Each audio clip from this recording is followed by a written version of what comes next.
Hi guys.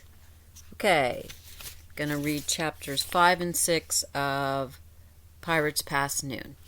Okay, when we left it, Jack and Annie had been captured by some pirates and they had gone up into their treehouse and found the gold medallion. Chapter 5, The Kid's Treasure.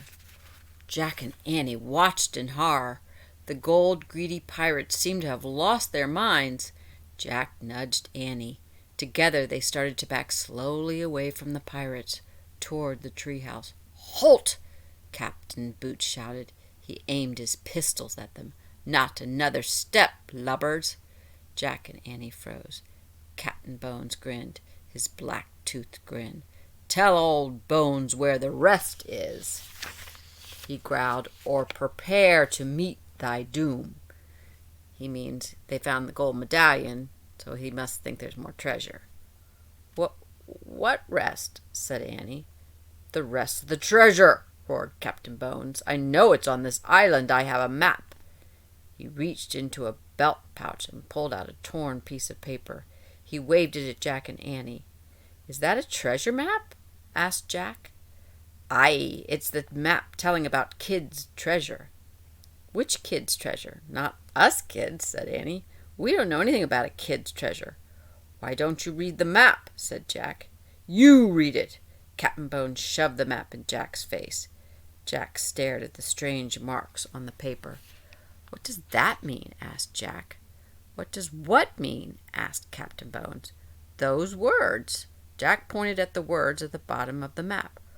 "Well, it means—" Captain Bones' good eye squinted at the writing. He frowned. He coughed. He rubbed his nose. "Aw, leave him alone," Pinky growled at Jack. "You know he can't read," said Stinky. "Shut up!" Captain Bones roared at his men. "Jack and I can read," Annie piped up. "Shh!" said Jack. "Captain, make 'em read the map," said Stinky. Captain Bones gave Jack and Annie a dark look. "Read it," he growled. "Then will you let us go?" said Jack. Here's the map.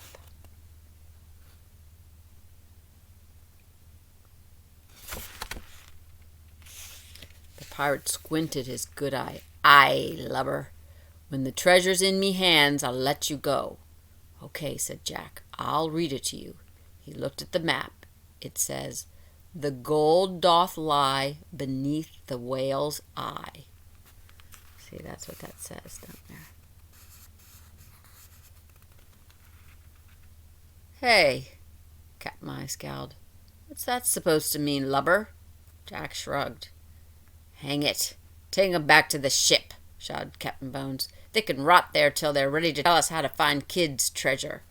Jack and Annie were tossed into the rowboats. Waves splashed the sides. The sky ahead was dark with thunderclouds. A strong wind had started to blow. "Row, dogs, row," said Captain Bones.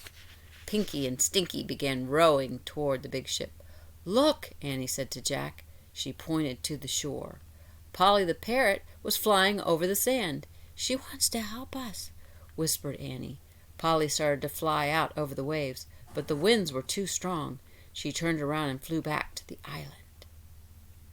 Chapter 6. The Whale's Eye. The rowboat tossed from side to side. The waves were huge. Salty spray stung Jack's eyes. He felt seasick. "Hold her steady!" shouted Captain Bones. He pointed at the sea. "Or it will be meat for those evil brutes."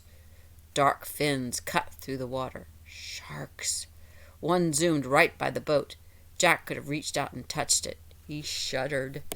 Soon the rowboat pulled alongside the ship. The air was filled with wild fiddle music and bagpipes playing, and Jack heard jeers, shouts, and ugly laughter. "Hoist 'em aboard!" Captain Bones shouted to his men. Annie and Jack were hauled onto the deck. The ship creaked and moaned. It rolled from side to side.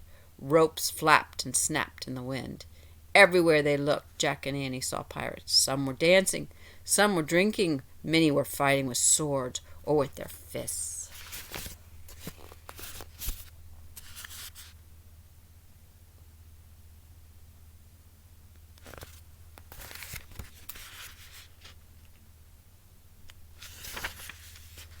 "Lock 'em in my cabin," Captain Bones ordered. A couple of pirates grabbed Jack and Annie and threw them in the ship's cabin, then locked the door. The air inside the cabin was damp and sour-smelling. A shaft of gray light came through a small round window. "Oh, man," said Jack, "we've got to figure out how to get back to the island. "So we can get into the treehouse and go home," said Annie. "Right." Jack suddenly felt tired. How would they ever get out of this mess? "We better examine the book," he said. He reached into his pack and pulled out the pirate book. He flipped through the pages. He looked for information to help them. "Look," he said. He found a picture of pirates bearing a treasure chest. This might help. Together they read the words under the picture. Captain Kidd was a famous pirate. It is said that he buried a treasure chest on a deserted island. The chest was filled with gold and jewels. "Captain Kidd," said Jack. "So that's the Kidd that Bones keeps talking about," said Annie. "Right," said Jack. Annie looked out the round window. "And Captain Kidd's treasure is buried somewhere on the island," she said. Jack took out his notebook and pencil. He wrote "Captain Kidd's treasure on island." "Jack," Annie said. "Shh, wait a minute," he said. "I'm thinking." "Guess what I see," said Annie. "What?" Jack asked. He looked back at the book. "A whale," he said. Then he looked up. "A whale? Did you say a whale?" "A whale. A huge whale, as big as a football field." Jack jumped up and looked out the window with her. "Where?" Jack asked. All he could see was the island, and stormy waves, and shark fins. "There," said Annie. "Where? Where?" "There. The island is shaped like a giant whale." "Oh, man," whispered Jack. Now he could see it. See the whale's back?" said Annie. "Yep." The slope of the island looked like the back of a whale. "See his spout?" said Annie. "Yep." The palm tree that held the tree house looked like the spout of the whale. "See his eye?" said Annie. "Yep." A big black rock looked like the eye of the whale. "The gold doth lie beneath the whale's eye," whispered Jack. "Wow." So see, that's the island they were on. See, it does look like a whale. See the palm tree where the magic tree house was? It's where the spout hole is, and where the rock is where they think the treasure is buried. Okay.